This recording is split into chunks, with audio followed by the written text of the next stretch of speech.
A couple of days before, you do your laundry and you make sure everything's ready, and then you pack your bag the night before, everything's there, you've got a checklist, you're ticking it off. No, I don't do any of that. Which really, at this point in time, when you travel as much as I do, I really should be better at packing. But at this point, it is just, is that clean? Yeah, put that in. Is this, what about this? Yeah, we can, okay, yeah. I always make awful jokes and puns. That's kind of how I survive. The sign is a bit wonky. It's a bit wonky. And I think for me, what I love about games is the fact that everyone comes together. It's friends, really.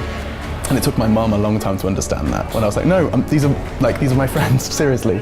I think that I really love the competitive side of gaming, where I know if I hit a really good shot, someone somewhere in their bedroom is getting really mad. You know, I love that. I seriously do. I'm like, yeah, get mad, you 45-year-old Finnish man. Okay. Come on, Alex, this is it. This is the one. Thank you, Henry. Let's go.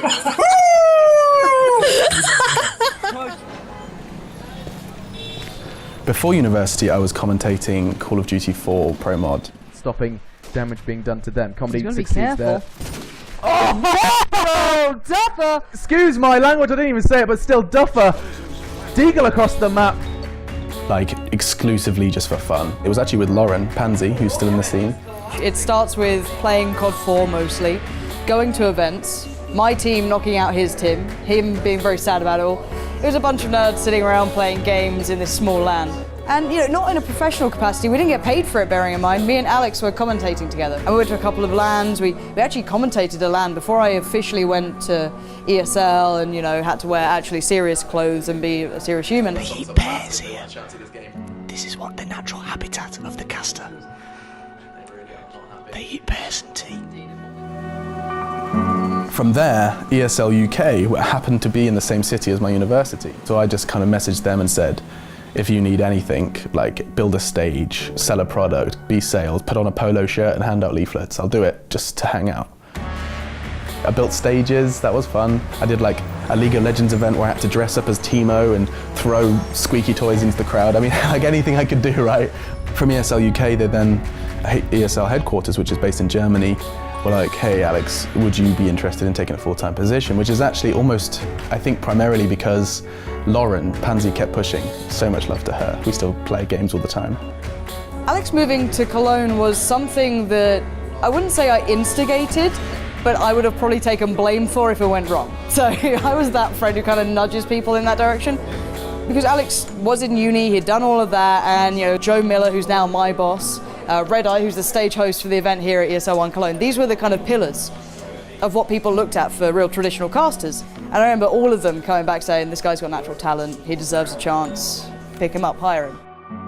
I was just like, right, okay, here I go. No contract signed, just literally just a Skype message saying, hey, pack your things and drive to Germany. I actually just stayed with a friend, living out of a suitcase for like a good 2 or 3 months, eating kebabs every day because I was scared to go shopping. Yep. I had, I basically was intimidated by the German supermarkets. So I learned how to say, "Ein Donadura mit Hähnchen, bitte." And they were like, yep. And I was like, mit alles, ohne Tomaten, mit Tzatziki. And that was it. That was my German done. That was my ordering. Yeah, super scharf. Dankeschön. Tschüss. And that was it. That was my life for 2 months, and then everything else happened.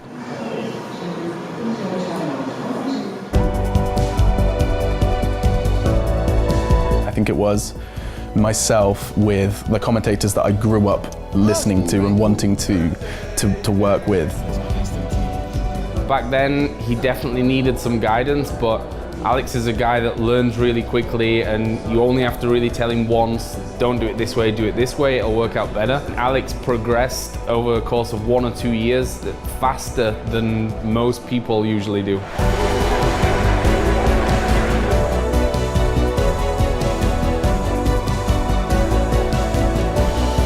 It was, I think it might have been in the office, and Joe was like, hey, can you come with me for a second? We went into a separate room.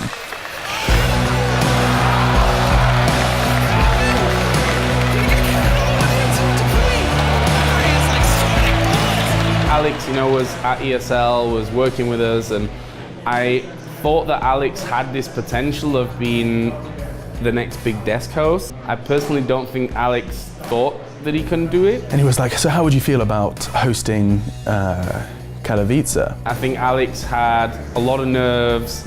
And I was like, absolutely, sure. I pooped myself a little bit, cried, panicked. He came to me at least 2 or 3 times before it and said, I'm not sure if I can do this, Joe. And, you know, I had to just kind of pat him on the back and say, Alex, you'll be fine. Memorizing everyone's name, everything I had to say.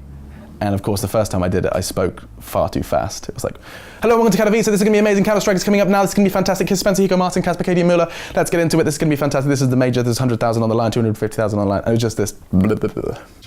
I'm Alex Machine Richardson, and joining me at the desk, it's going to be my source of knowledge and power over the next 4 days. Of course, my permanent stand-ins, we have Spencer, Hico, Martin, Kasper, Katie, and Müller, and joining us for the pre-show, Lauren Pansy Scott, and the one I've been struggling with, I'm going to get it right this time, Halvor Vendetta Gullestol. Perfect. We're going to be going into a little bit of an overview of what to expect over the next 4 days. But I did like a big book worth of preparation and tried to do my best, and it truly like launched my career.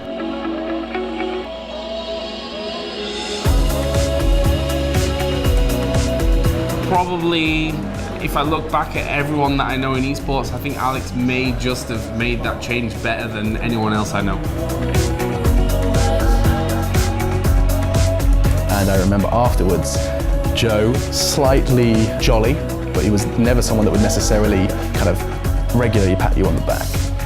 But I remember he came up to me, pulled me aside, was like, you smashed it, mate. And I was like, fuck yeah, fuck yeah. That was a big moment for me. I mean, he'd probably just cringe at me for saying that, but it was a big moment for me. A little pat on the back from the boss man.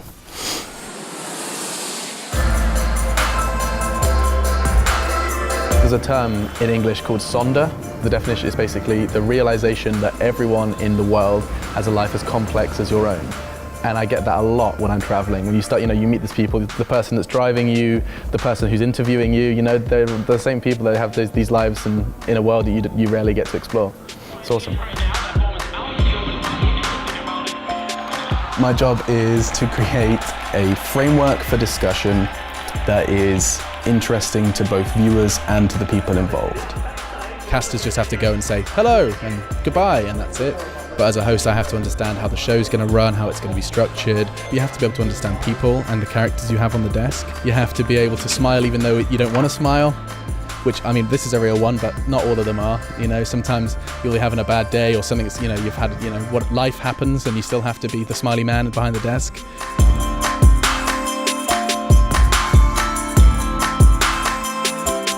And the final point I'd make is you have to not be ashamed to do a lot of sponsor plugs. So I found this app. Yeah, I just came across this app, linked in the description and all that, but check it out, the Score Esports application. It's time for us, though, to talk a little bit about the Score Esports. They have an application where you can basically catch up on all of the esports news. And my friend is out of there. See you later, dude. See you, buddy. Thanks for stopping by. Because I am becoming a bit of a meme because of the amount of times I mention various applications or whatever, sponsor things. I'm getting better at that. Mortals can get away with it. They had a bit of a shaky run at it versus Fnatic. I think that was a game that they definitely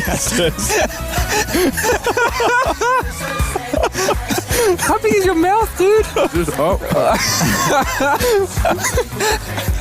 Okay, so I've lost my notes. I mean, the Alex Richardson that went into that studio 2 years ago and the Alex Richardson that's sitting here in Moscow in a incredible hotel is a very different person. I've grown a lot over these 2 years, personally, definitely. The travel is a big part of that. I don't really have a dream. Do you think you need a dream in life? Do you think you have to have a target? You do? There's nodding everywhere. Oh God, okay. I don't know, I don't really have a target. I think, to be cheesy, happiness, hey. But I'd probably just say, keep doing this as long as I possibly can. So just, be happy, get fitter. I'm gonna be like a Grecian god in a couple of years, that's my dream. Don't laugh at me. I can see you smirking. And that'll be it. Just be happy and keep talking about video games as long as I can, I think.